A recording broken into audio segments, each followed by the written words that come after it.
From Neural Newscast, this is Model Behavior, AI-focused news and analysis on the models shaping our world.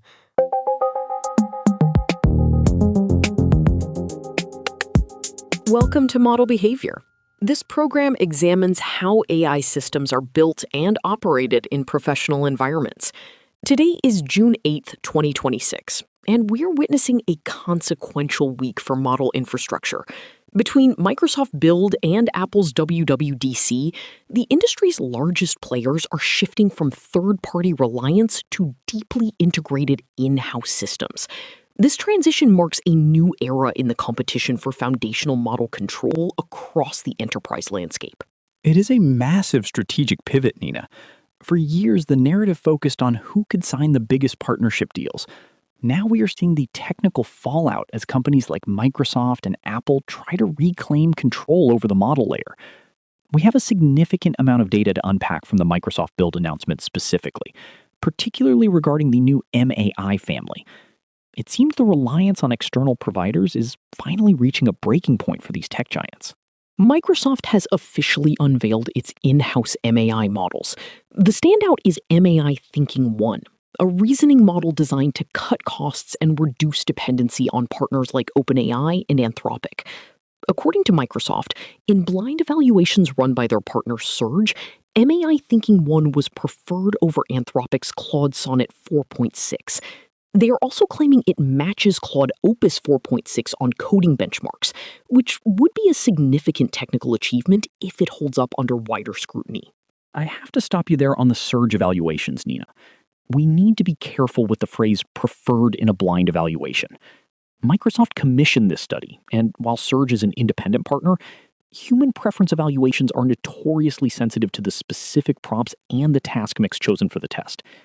Matching Opus on coding is a bold claim, but we have to ask if this is actually translating to a better real-world developer experience. That is the central question. Early reports are mixed. While Microsoft is pitching these as frontier competitive, some third-party testing tells a different story.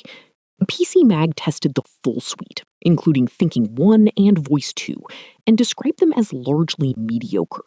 Their reviewer Ruben Cercelli noted that MAI Thinking 1 lacks internet access, which is a significant handicap when you compare it to a connected model like Claude Sonnet 4.6. Without that live data retrieval, its utility in dynamic environments is limited. The lack of internet access is a major friction point for a reasoning model in 2026. And the criticism didn't stop at the reasoning.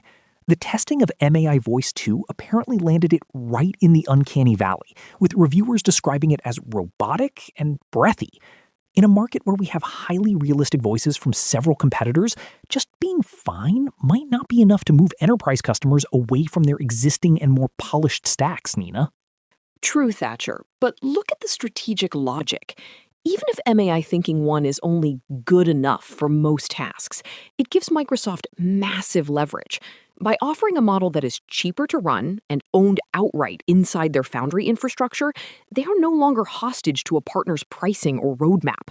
It is essentially a dependency hedge dressed up as a benchmark win, allowing them to provide a baseline level of intelligence at a much lower cost. That makes sense from a business standpoint. If you were a developer already using Microsoft's infrastructure, good enough and cheaper is a very compelling default win. But if the goal is to beat Anthropic at the frontier, there is clearly a gap between the marketing benchmarks and the consumer perception of the product's actual polish. We should keep an eye on whether third-party replication confirms that Opus-level coding parity, or if it falls short in complex scenarios. Moving to the other side of the big tech divide, Google has introduced a new primitive in the Gemini API called Managed Agents. This is a significant operational shift for developers building autonomous coding tools. Essentially, a single API call can now boot a 16 gigabytes Linux virtual machine on Google's side to execute model-generated code. This allows for a much tighter integration between the model's reasoning and the actual execution environment. This is a direct shot at sandbox providers like E2B or Modal. Traditionally, if you wanted an LLM to run code safely, you had to manage the isolated environment yourself. Google is collapsing that entire stack.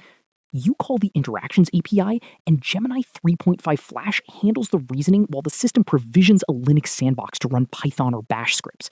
It simplifies the developer workflow by removing the need for third-party infrastructure for code execution. They are using an agent called Anti-Gravity-Preview 05-2026, which is the same harness powering their anti-gravity IDE. In early tests, it was able to install libraries like pandas, write a script, and return the results in seconds. During the current preview, the virtual machine compute is essentially free. You only pay for the Gemini 3.5 Flash tokens, which makes it an attractive option for developers looking to prototype agentic workflows without high overhead. But that free compute comes with a caveat. The one API call framing is a bit deceptive because of the token meter. Since the agent is doing both the reasoning and the environment management, those context windows can fill up fast.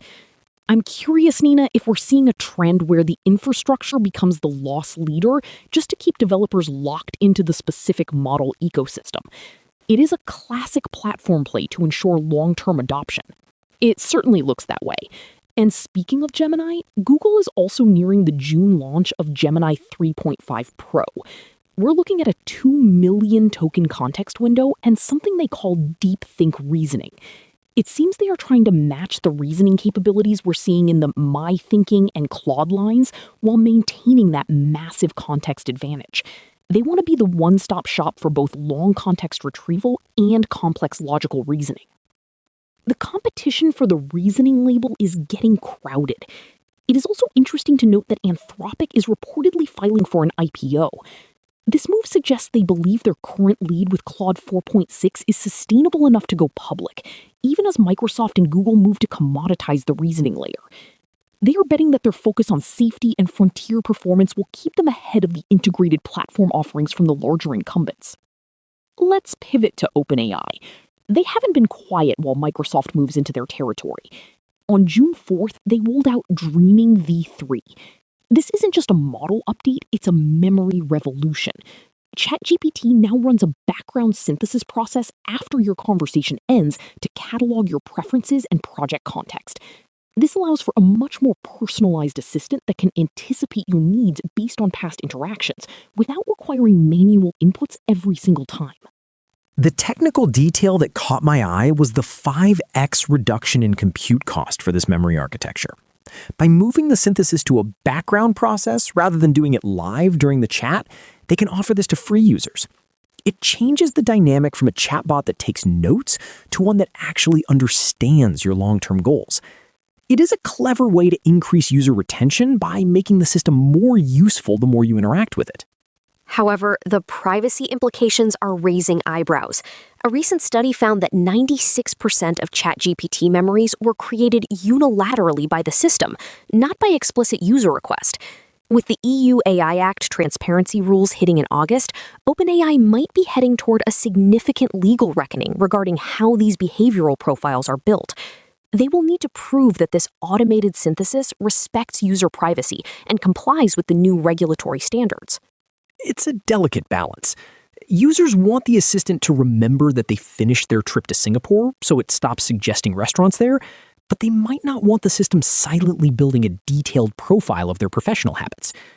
It will be interesting to see if OpenAI adds more granular controls before those August regulations take effect, Nina. The tension between personalization and privacy is only going to increase as these systems become more autonomous. Finally, we have to mention Apple's WWDC 2026. They've introduced iOS 27, and the headline is clearly the Siri overhaul. Apple is finally moving Siri away from basic command and control toward a context-aware assistant powered by Apple Intelligence. They are integrating this across the entire ecosystem, including the Vision Pro. This represents a fundamental shift in how Apple views the role of AI within their hardware and software ecosystem, moving toward a more holistic integration. Apple is playing the long game with on-device AI. By making AI the foundation of the operating system, they are betting that privacy and ecosystem integration will beat the raw reasoning power of cloud-only models. It puts them in a three-way battle: Apple Intelligence versus Gemini versus ChatGPT. This week has shown us that none of these players is willing to concede the model layer to their rivals, Nina. It is an all-out race for dominance. It is a fascinating shift from partnership to pure competition. Thank you for listening to Model Behavior, a Neural Newscast editorial segment. You can find more of our reporting and our AI transparency policy at mb.neuralnewscast.com. Neural Newscast is AI-assisted, human-reviewed. View our AI transparency policy at neuralnewscast.com. This has been Model Behavior on Neural Newscast, examining the systems behind the story